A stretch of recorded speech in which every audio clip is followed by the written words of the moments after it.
Welcome to Garden of Glory. In 1 Corinthians chapter 6 verse 1 to 11, Paul confronts the church for taking their disputes before unbelievers.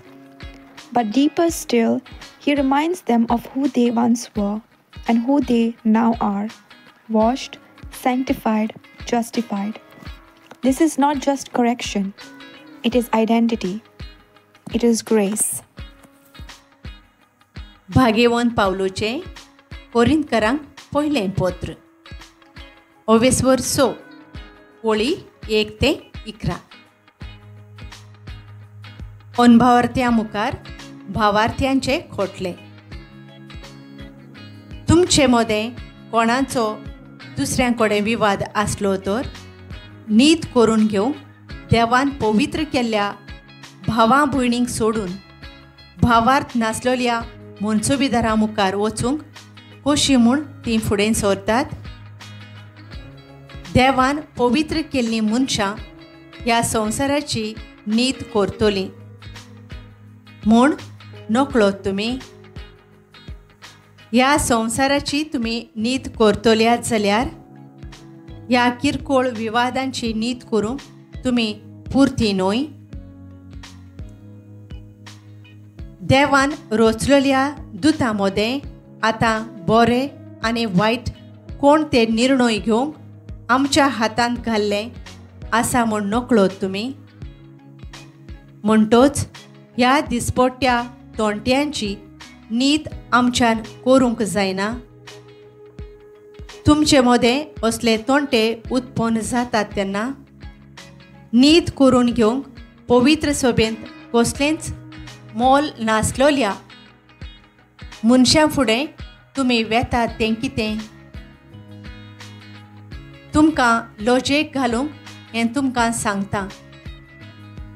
भावा भयणी मदें उत्पन्न जाल्लो तोंटो सुटावो करूंक तुमचेच मदें सभेंत एकूय जाणार ना.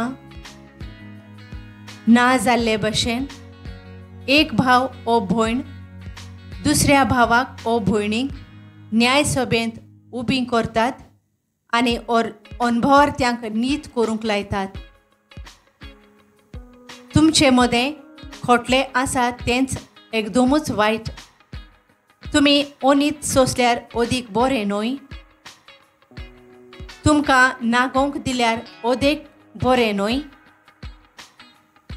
पूण परतेंच अनीत आनी नागोवण तुमीच करतात आनी त्योय बी तुमच्याच भावां भयणींक. देवाच्या राज्याचें दायज खोट्या मनशांक मेळचें ना म्हूण नकळोत तुमी. तुमी फसो नाकात. पोजरी मनशां कुडया देवांक भोसपी पोरदवारी कामचारी आपल्याच लिंगाच्या मनशां कडेन पोजोडपण करपी चोरयो करपी आपस्वार्थी बेबदी उलोवपान अपमान करपी नागोवणारां असलीं मनशां देवाच्या राज्याचें दायज जोडचीं नात. तुमचे मदें असलीं कांय जाणां आदीं आसलीं पूण आतां सोम्या जेजू क्रिस्ताच्या नांवान आनी आमच्या देवाच्या आत्म्या वरवीं तुमी स्नान घेवन नितोळ पवित्र आनी देवाक मानवलोलीं जाल्यात.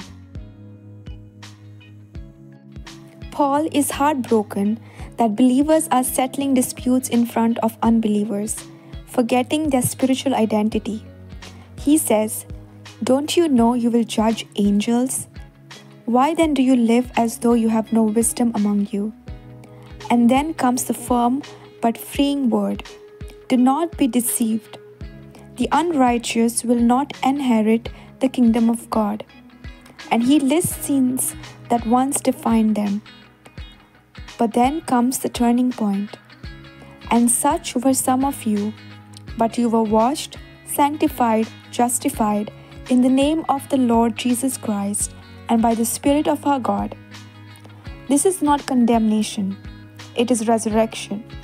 It's not about who you were, but who you are now. Let us pray. Lord Jesus, Thank you for your mercy. We were broken, but you washed us. We were guilty, but you justified us. Help us live like sons and daughters of your kingdom, humble, wise, and holy. Let our lives reflect the grace we've received. In your powerful name we pray. Amen. Thank you for joining us on the Garden of Glory. If this message blessed you, please like, share, and subscribe. Dear Baran Koro.